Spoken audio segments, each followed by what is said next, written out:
Assalamualaikum warahmatullahi wabarakatuh.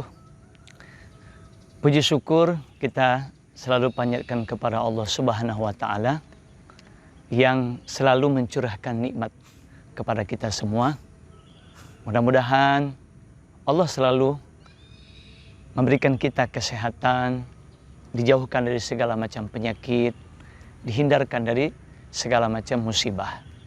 Allah lindungi kita dalam keadaan selamat, sehat, dimanapun kita berada.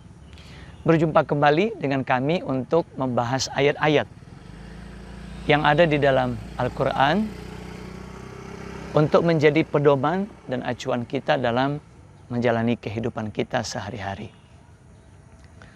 Saudaraku kaum muslimin dimanapun Anda berada, sebagai manusia, Allah ciptakan kita dalam keadaan lemah. Lemah dalam pengertian sulit bagi kita untuk mengendalikan hawa nafsu kita. Oleh karena itu, karena Allah ciptakan kita dalam keadaan lemah, dalam mengendalikan hawa nafsu, maka kita mesti berusaha untuk tidak melakukan hal-hal yang akan membuat kita terjerumus kepada dosa atau maksiat. Seperti yang Allah firmankan di dalam surat An-Nisa ayat 28. A'udzu billahi minasyaitonir rajim. Yuridullahu ay yukhaffifa 'ankum wa khuliqal insanu dha'ifa. Yuridullahu, Allah menghendaki atau Allah menginginkan ay yukhaffifa 'ankum, untuk memberikan keringanan kepada kalian. Wa khuliqal insanu dha'ifa, dan manusia diciptakan dalam keadaan lemah. Dalam konteks apa Allah berbicara bahwa Allah memberikan keringanan kepada kita manusia?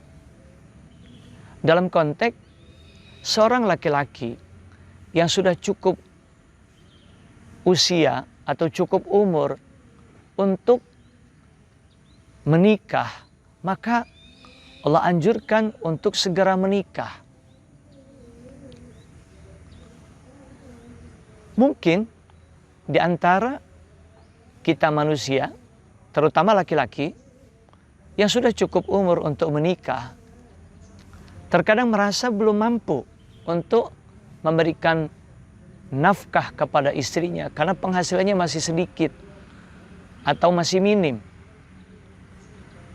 Sehingga banyak dari laki-laki yang belum berani untuk menikah. Dalam konteks Nabi dulu, seorang laki-laki yang sudah cukup usia untuk menikah, laki-laki yang merdeka, bukan budak, idealnya menikahi seorang wanita merdeka pula. Tetapi biaya untuk memberikan nafkah kepada wanita merdeka lebih tinggi, sehingga banyak yang merasa nggak mampu untuk memberikan nafkah karena tinggi itu. Nah, karena ketidakmampuan untuk memberikan nafkah kepada wanita merdeka untuk dia nikahi, maka kebanyakan dari laki-laki di zaman Nabi dulu tidak berani untuk menikah karena berat untuk membiayai seorang istri dari golongan yang merdeka.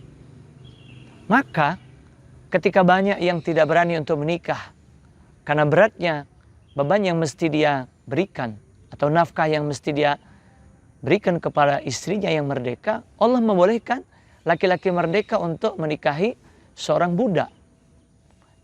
Yang penting wanita yang dinikahi oleh orang mukmin adalah orang mukmin juga.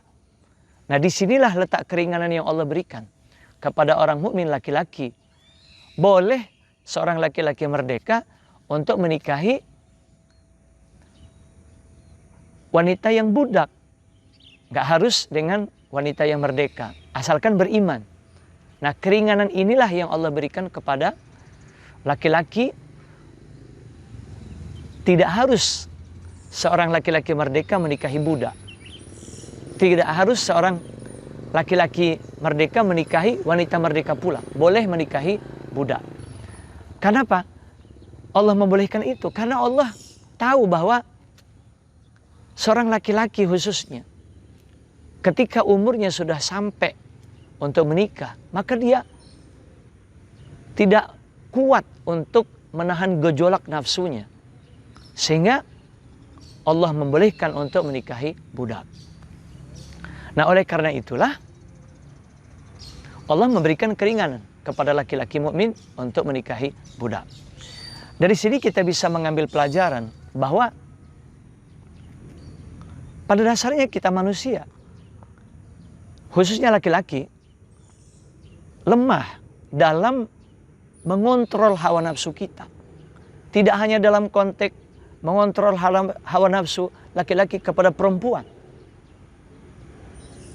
Jadi kita jauhi godaan-godaan yang akan membuat kita melakukan kemaksiatan dengan lawan jenis. Nah, kelemahan kita dalam mengontrol hawa nafsu tidak hanya dalam konteks dengan perempuan, tetapi dalam berbagai konteks. Misalnya dalam pekerjaan, kalau akan membuat kita mengarah kepada korupsi, penipuan, kita hindari, kita jauhi. Kita lakukan pekerjaan yang akan mendatangkan rezeki yang halal bagi kita. Kalau ada hal-hal yang syubhat, yang tidak jelas, kita hindari. Kenapa?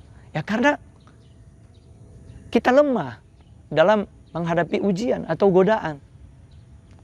Terutama dalam mengontrol hawa nafsu kita. Nah, oleh karenanya kita terus berupaya untuk menghantarkan diri kita kepada lingkungan yang baik, lingkungan yang sehat, supaya diri kita terhindar dari perbuatan dosa dan maksiat. Mudah-mudahan apa yang kami sampaikan memberikan manfaat. Terima kasih atas perhatiannya. Billahi taufik wal hidayah. Wassalamualaikum warahmatullahi wabarakatuh.